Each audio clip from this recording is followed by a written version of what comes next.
and other action, but the Commission of Inquiry was stopped by our courts, and we were unable to move. But with or without the Commission of Inquiry, I want to assure the people of Kenya, if I am approved, one of my priorities will be to make sure that the accountability for the crimes in Shakahola by public officials, including security managers of all arms, of all agencies of the state, must proceed as a way of making sure that we do not have this kind of thing happening again. It is true also recently we had an incident which is actively under investigations around Kware area. Again, the same reasons, gaps in the Ngao and Nyumba Kumi structures, and also our intelligence collection ability. And I just want to say that now that we have finalized the proposals and we know what we need to do to reform our National Police Service, my next assignment, if I am approved by this House, will be to initiate far-reaching reforms in the national government administration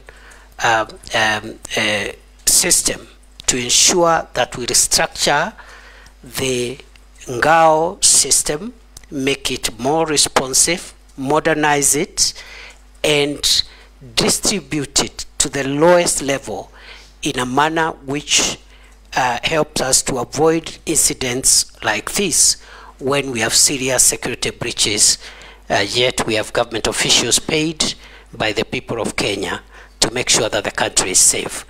So I want to admit those were very unfortunate incidents, and national security being a work in progress and a perpetual project, we have learned the lessons, and we are going to make sure that we strengthen and seal the gaps to ensure that we make our homeland safer than it has been before. Thank you. Minority Leader. Thank you, Mr. Speaker. Mr. Speaker, I would like to ask the nominee, Professor Abraham, that, Mr. Speaker, Mr. Chairman, he is one of the two people who have been reappointed to the cabinet to the same docket that they were serving previously, the last 2 years. I want to ask you a question, Professor, that what do you think makes you feel that you can serve in that docket again? Because why I'm asking that question is because if you look at what happened in the last 2 months in this country, the demonstrations and the kind of thing that happened, in my view, you look like somebody who was lost. Your presence was not being felt.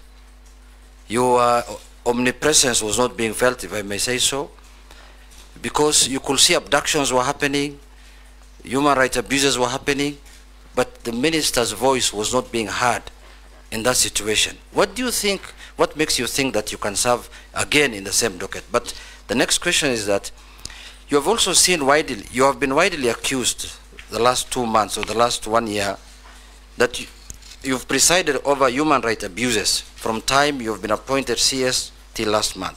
Particularly what happened, for example, on 25th of July 2024. And also during the Azimio demonstrations last year. More than 75 Kenyans lost their lives. And last month also, more than 50 Kenyans lost their lives. So there's a feeling that the National Police response to protest is stuck in the old way of doing things. So the question is, to what extent do you think ministerial responsibility for the brutality meted on Kenyans by security organs? At what level do you think you can take responsibility for that? What new ways are you going now to do to stop that? So my question is, in spite of all these abuses that have happened, in spite of all the problems that Kenyans have encountered, what is this new idea that you will employ this time if you are approved by this House? Because one of the things we are looking at, Professor, Chairman, is the suitability of the person to hold that office. What makes you think you are suitable in spite of all those problems that you have encountered the last 2 months? Thank you, Chair. Professor, proceed. Thank you, Mr. Speaker, sir, and honorable members. I was in office for 21 months, 623 days. I can account for each and every day of my stay in office. I woke up every day, and my focus has been to ensure that our country is safe. I have risen before dawn every day, including Sundays, and gone to sleep very late, simply because of the demands of our homeland security. I believe that I am suitable for reappointment because during those 21 months, during those 623 days, I have been able to keep the country fairly safe, especially in the fight against terror. Previously, we had an escalation around 2021-2022 of terror attacks in northern Kenya and the Boni Enclave. And in the past 2 years, approximately, we've had stability in northern Kenya and Lamu. I believe I am suitable, Honorable Speaker, because the crime of banditry has been reduced significantly, in my estimation, by more than 75%, even if pockets of insecurity continue to be experienced. And we do know where the gaps are and what needs to be done to even bring this problem to a complete end. Mr. Speaker, I have visited all the 47 counties, some of the counties numerous times. I've been to Lamu 21 times in 21 months. I've been to Samburu 8 times. I've been to Baringo 13 times. I've been to many other counties. And therefore, I have not been lazy. I've been diligent.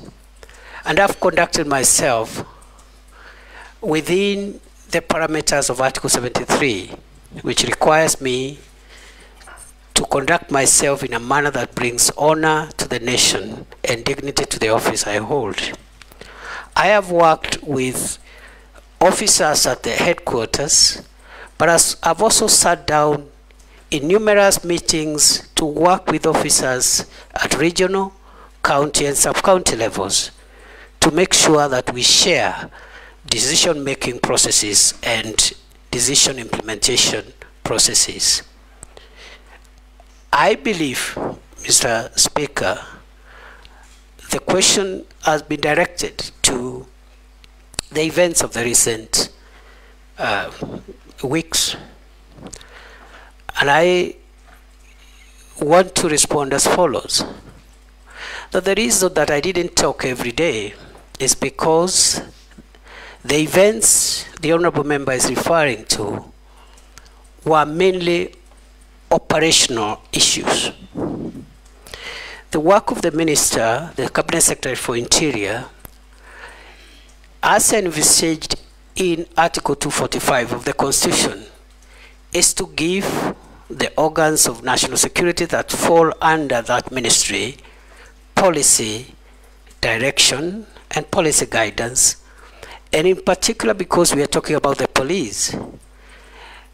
Mr. Speaker, the police is under independent command, Article 245, paragraph 2.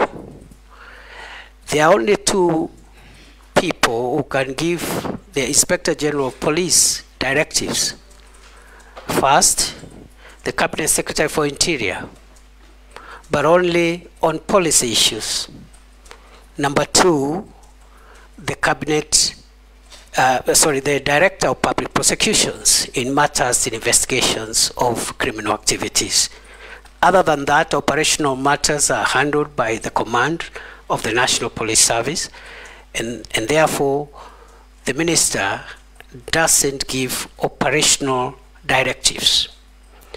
we have communicated the policy during my time in office, the policy of the Kenya Kwanza administration on policing, which includes zero tolerance on extrajudicial killings, zero tolerance on abuse of human rights, and restraints in the use of force. Limited only, the use of force being limited only to cases contemplated in the Constitution and the National Police Service Act and the schedule thereto in the defense of life of the officer or the life of the people of Kenya. Therefore, it is unfortunate that during a recent protest, we witnessed the death of 42 Kenyans. We also had injuries, 486 civilians and 385 police officers were injured. We had about 1,387 arrests. We had 54 police cars destroyed and 110 motor vehicles belonging to the people of Kenya also destroyed in those protests. And therefore, I want to submit as follows: that the operational responsibility of policing lies with the command of the National Police Service. It is my estimation that on a broader scale of things, generally, the police tried their best to protect the country against mobs of criminals, arsonists, and other dangerous people, including those who visited Parliament and wanted to kill parliamentarians and other people. The police did their best. And in the event, as it is possible, that any officer went beyond what is allowed in terms of the use of force, it is now the work of the Independent Police Oversight Authority and other accountability agencies to help the country to bring to closure the issue of justice for excess use of force. I want to submit as follows, Mr. Speaker, that even beyond the police having independent operational command, the issue of the use of firearms by a police officer is individual. If you read the National Police Service Act and the Schedule 6 to that Act, every police officer has individual responsibility on how they use firearms. You cannot, the Inspector General of Police will not be there to tell the police, the officer, shoot this one, don't shoot this one. There will be an operational order that will generally guide the police officer. So the accountability of the IG will be on the operational order, which is publicly available, whether that operational order met the constitutional threshold, but the use of force by individual officers is an individual responsibility issue.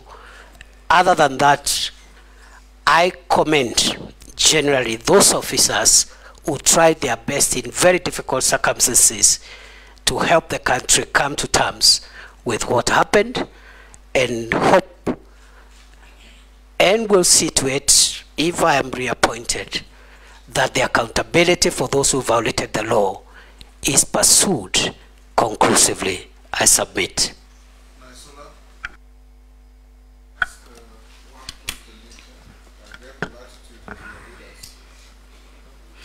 Thank you, Mr. Speaker. This question will just require yes or no, so then I'll be able to ask the next one. So, Professor Kindiki, are you aware that for the last 2 years we have internally displaced persons in parts of the North Rift, that is Samburu County, parts of Baringo, Elgeyo Marakwet, and other parts of the North Rift? It's a yes or no? Yes.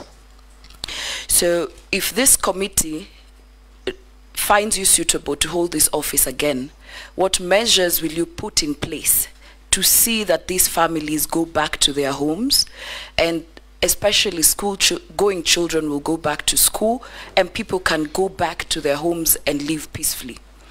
Mr. Speaker, allow me to ask the last question, which is also, are you aware that there are people in the North Rift who were killed in broad daylight, in marketplaces, in towns, for example, in Samburu West, in Suguta town?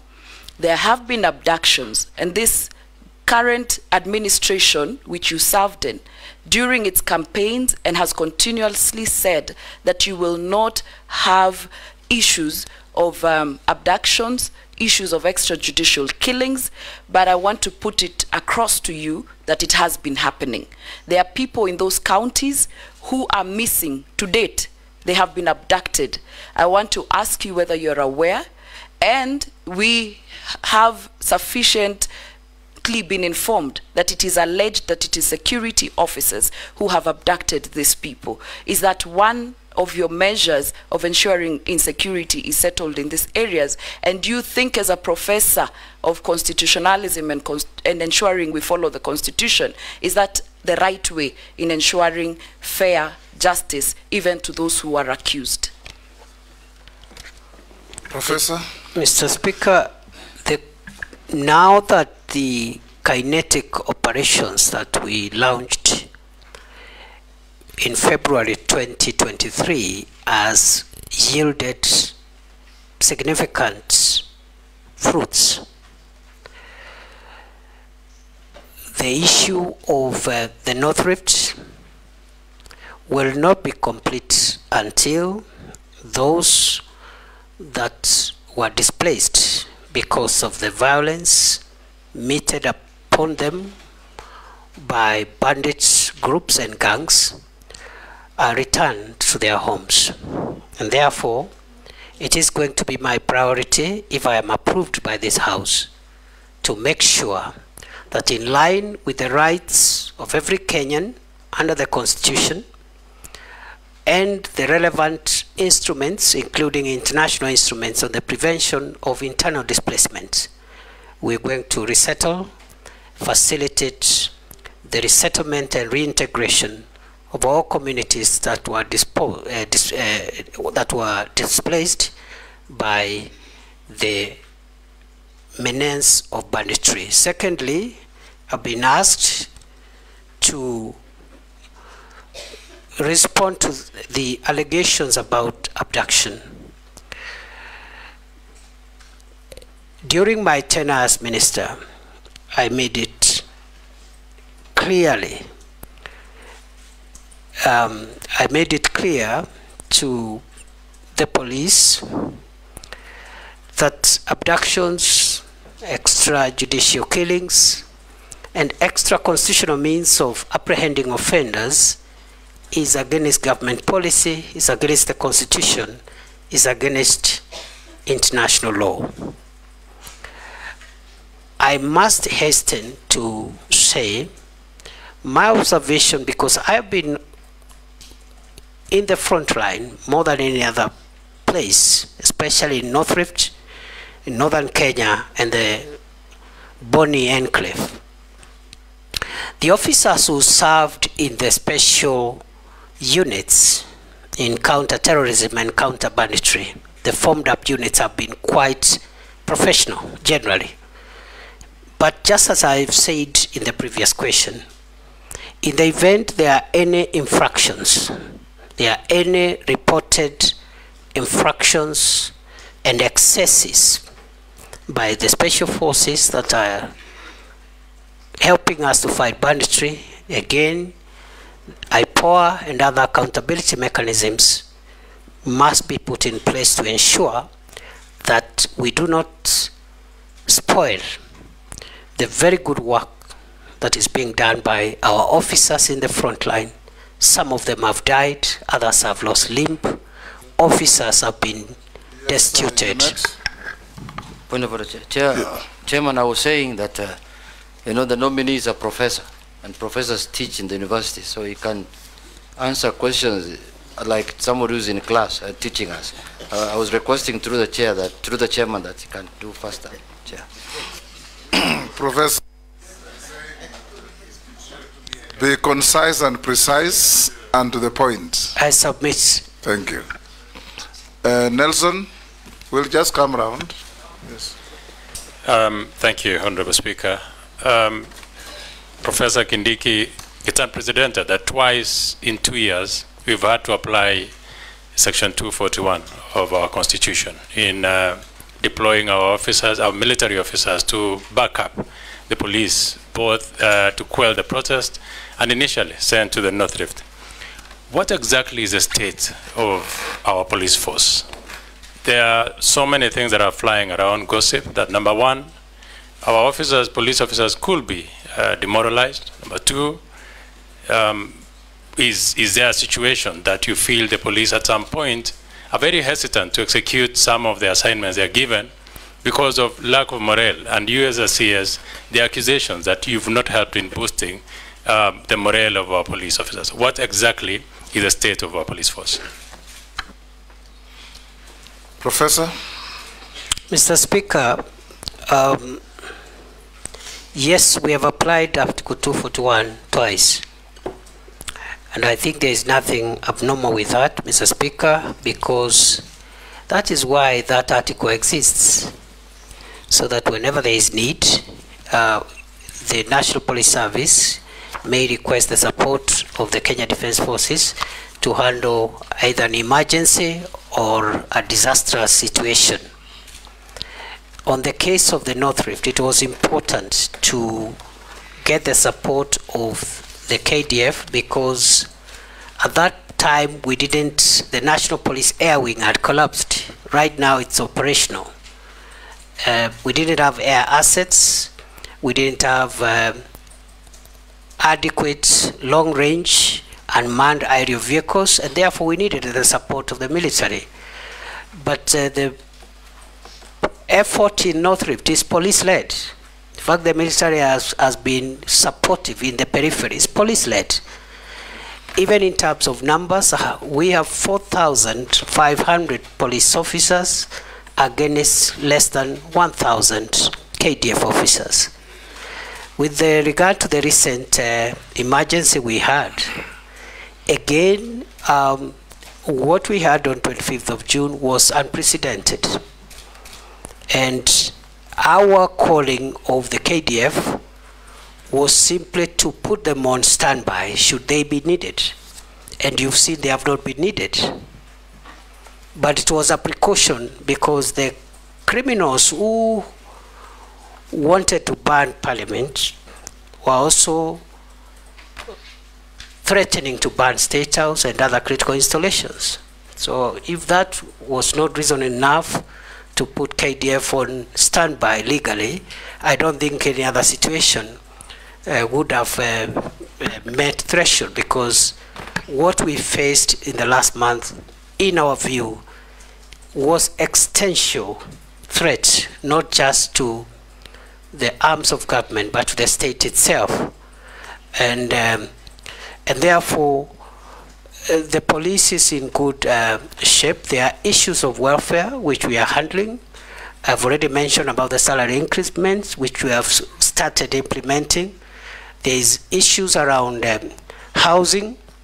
There are also issues about leave and so forth and so on. Medication, I've just talked about the hospital that we've established for them, fully fledged level 4 hospital. We have one for the border police again, which again we operationalized under my leadership in Kanyonyo for the formed up units. So yes, there is more to be done, but it is not true to say that the police force is demoralized. They have done a good job, and when it's necessary, we have called in the KDF in accordance with the law when we feel that the situation is an emergency. I submit. Posing. I thank you, Honorable Speaker, for giving me this opportunity. Professor, and Honorable the Chairman, I want to rely on section, I'm on this side, Professor. I want to rely on Section 6 and Section 7 of the Act in terms of suitability of the candidate the position he has been nominated.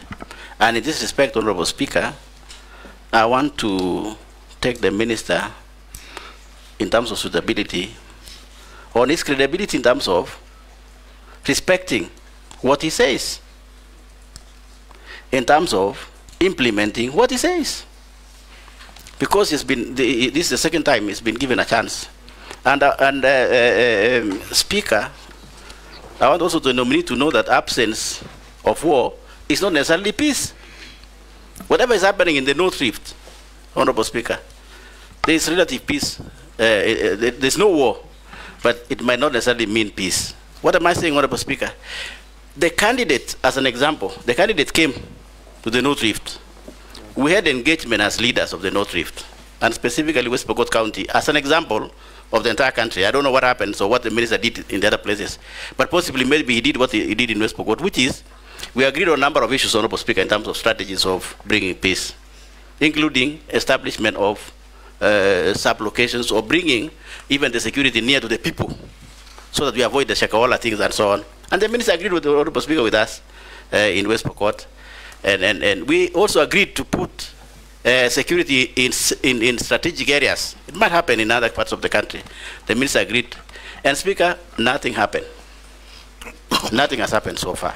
Now, if Parliament sees it fit and approves the minister again for this position, what's going to happen? What is the minister going to do different, Honorable Speaker, to gain credibility among people, among Kenyans themselves, who might feel that the minister lied to them? And finally, Speaker, take home for the minister. This idea of giving police accounting as an accounting or to manage their own money as an accounting officer, I want the minister to take home in terms of the security, the strategic security of this country. What does that mean in terms of security of this country? Going into the future, there are critics, Honorable Speaker, that say, how do you give the police the gun and you also give them the money? What's going to happen? It might pose a serious security in this country going forward, maybe many years in the future. I thank you, Honorable Speaker. Professor. Thank you, Mr. Speaker. Mr. Speaker, it is true that... Those are just two simple questions. Did you honor what you did and said in Pokot? And is the police fund tenable? Very simple. Mr. Speaker, it is true that some of the things that I promised have not been realized, especially the issue of operationalization of new administrative units. But it is also true that some of the things I promised have been realized, and I thought the honorable member would be kind enough to notify the House and the country that during the same consultations I had promised that we will provide, train and equip 200 National Police Reservists for West Pokot, which we did. Number two, we had promised to set up a security camp at a place formerly called Lami Nyeusi, which is now called Lami Nyeupe, which we did, and so many other things we did. But the issue of the units is outstanding, and not just for West Pokot, but also for a few other counties, including some parts of Baringo, Samburu, and a few other counties that did not benefit from the operationalization of units, and that is work that we are going to complete if we are reappointed. On the second question, I do not think there is a problem with giving the National Police Service money and control over resources relating to their operations. The operational budgets of the police must be run by the National Police Service themselves, and not by the ministry, not by the office of the president. And in my view, if there are issues of lack of effectiveness, it is not because the police have their own budget. If anything, it should help them even work more efficiently. Therefore, the question should be, Now that the police have their operational budget, what prevents them from serving the people of Kenya in a better manner? And those are issues that we'll be looking at if we are reappointed. In case Parliament oversights the use of that money. Gikaria? Thank you, Chair. Professor Kindiki, in the recent past in this demonstration, 2 young men, Michael Kirunga Nyagodhie and another young man called Kevin Maganga, were shot dead in Nakuru. The family has been trying to get some information from IPOA. It is alleged that the the IPOA is not receiving required information from the police service. This has posed a great challenge to IPOA executing its oversight mandate. If approved for this appointment, Honorable Kindiki, what steps will you take to ensure that the two institutions work seamlessly for the benefit of Kenyans? And secondly, how will you strengthen IPOA so as to execute its mandate? Secondly, Honorable Chair, is about urban criminal gang activities.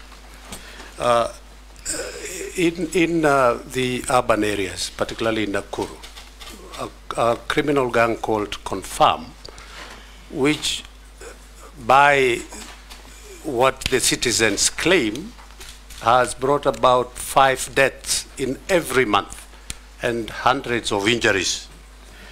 Maybe if you're approved and confirmed, what are the steps that you'll take to reduce the increase of criminal activities in urban areas, and particularly in Nakuru, specifically the confirmed criminal gang?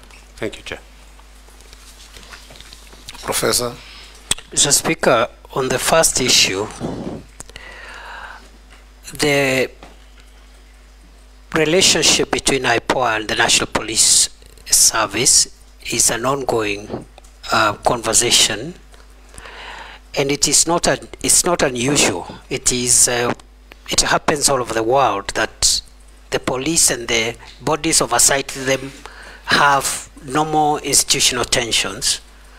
We have, during our tenure in office, we have encouraged these institutions to work together because each one of them is playing an important role. It is the same problem we had between the police service and the Police Service Commission, and we did a lot of work and around that, and were able to get a win-win situation where the commission and the police service are working together. So we'll apply the same methods if we are reappointed to make sure that IPOA gets the support it requires from the NPS, and going forward we will support IPOA in terms of more resources, more capacity, but also just brokering the institutional goodwill between themselves and the police.